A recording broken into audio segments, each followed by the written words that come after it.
بسم اللہ الرحمن الرحیم۔ السلام علیکم ورحمۃ اللہ وبرکاتہ۔ جی سامعین ناظرین، آج میں اپنی اس مختصر سی حاضری میں آپ کے سامنے ایک عمل، ایک وظیفہ ذکر کرنے والا ہوں۔ جو ہے نا، بہت سارے فیمیلز حضرات کی یہ کمنٹس آ رہے تھے، ہمیں کوئی ایک ایسا بھی وظیفہ بتا دے جو ہمارے ساس اور سسر کے لیے ہو، کہ وہ ہمارے ساتھ نرم لہجہ ہو جائے اور ہم سے محبت اور پیار کرنے والے بن جائیں، ہمارے جو گھریلو حالات ہیں یہ بالکل ٹھیک ہو جائیں۔ تو انشاءاللہ العزیز آپ نے ہمارا بتایا گیا عمل وظیفہ کرنا ہے، انشاءاللہ مجھے یقین ہے کہ آپ کے حالات بالکل ٹھیک ہو جائیں گے۔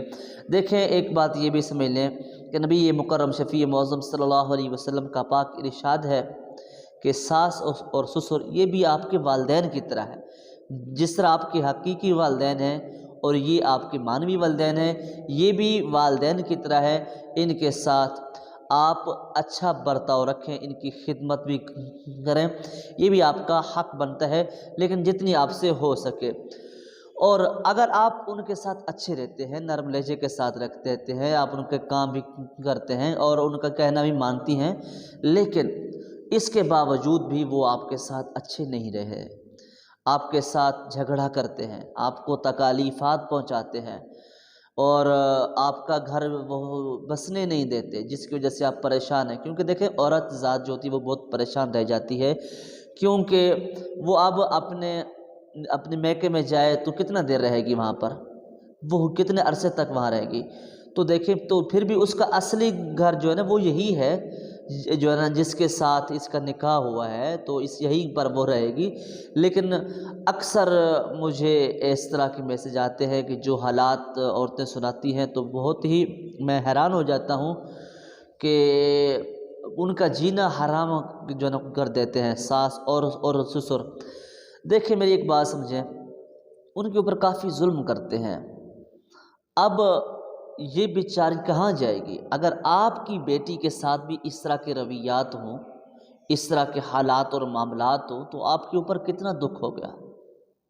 دیکھیں، آپ جس کی بیٹی کے ساتھ یہ معاملات، یہ حالات کر رہے ہیں، اگر یہی حالات آپ کی بیٹی کے ساتھ ہو جائیں تو آپ کے اوپر کتنے جو ہے نا پریشانی آئے گی، آپ کا دل کتنا دکھے گا۔ تو اس لیے جو ہے نا ساس اور سسر کو چاہیے کہ وہ دوسروں کی بیٹی کو اپنی بیٹی سمجھیں۔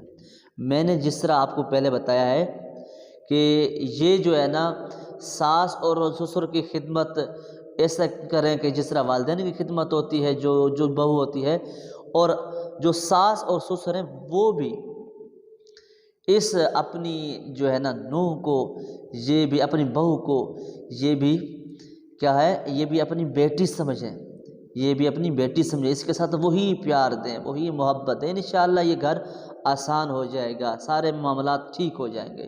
لیکن کچھ ایسا نہیں ہوتا، بہت ظلم ہو رہے ہیں، بہت ستم ہو رہے ہیں۔ حقیقت ہے، لوگ جو مجھے واقعات، حالات بتاتے ہیں، کافی دل دکھتا ہے اور کافی پریشانی حاصل ہوتی ہے۔ تو میں ایک وظیفہ بتا دیتا ہوں، اس سے پہلے آپ میرے ساتھ درود شریف پڑھ لیں۔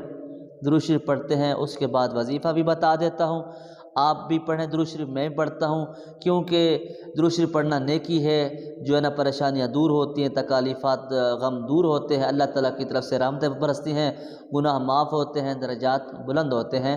میں بھی پڑھتا ہوں، آپ بھی میرے ساتھ پڑھیں، نیکی میں شامل ہو جائیں۔ اس کے بعد آپ کا مقصود جو وظیفہ تھا وہ بھی آپ کو بتا دیتا ہوں۔ اللہم صلی علی محمد وعلی آل محمد کما صلیت علی ابراہیم وعلی آل ابراہیم انک حمید مجید۔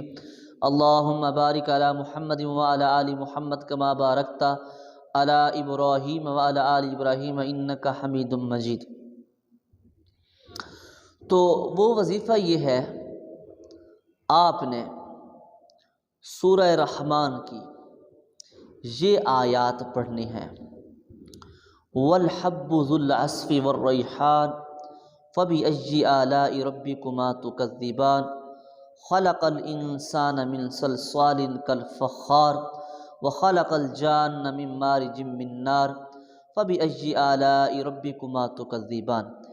یہ جو آیتیں ہیں یہ آپ نے 11 مرتبہ پڑھنی ہیں۔ یہ ساس اور سسر کے جو بھی آپ کو زیادہ تکالیف پہنچا رہے ہیں ان کے کھانے کے اوپر دم کرنا ہے، ان کے کھانے کے اوپر دم کرنا ہے، ان کو کھلا دینا ہے، ان کے پانی کے اوپر دم کرنا ہے، ان کے دودھ پر جو بھی چیزیں ہوں انشاءاللہ یہ عمل کیجئے۔ 21 دن کا عمل ہے، آپ یہ پڑھیں انشاءاللہ العزیز، جو ہے نا دیکھ لیں کہ انشاءاللہ کافی بہتری ہوگی، کافی وہ آپ کے ساتھ نرم لہجہ ہو جائیں گے۔ اگر آپ جھگڑے سے بیٹھی ہوئی ہیں، آپ کے پاس ساس اور سسر نہیں ہیں، تو یعنی آپ ان کے ناشتے میں بھی یہ آیتیں نہیں پڑھ سکتی، تو ان کے نام اگر آپ کو آتے ان کے نام آپ کو آتے ہوں گے، وہ نام لکھ لیں، ذہن میں یہ تصور سوچ لیں، اپنے ذہن میں اپنی ساس کا تصور، ساس کا خیال لے لیں یا اپنے سسر کا خیال لے لیں جو آپ کے ساتھ زیادہ ظلم کرتا ہے، تو ان کا نام لکھ کر یہ آیتیں آپ پڑھتی جائیں 11 مرتبہ، ٹھیک ہے نا۔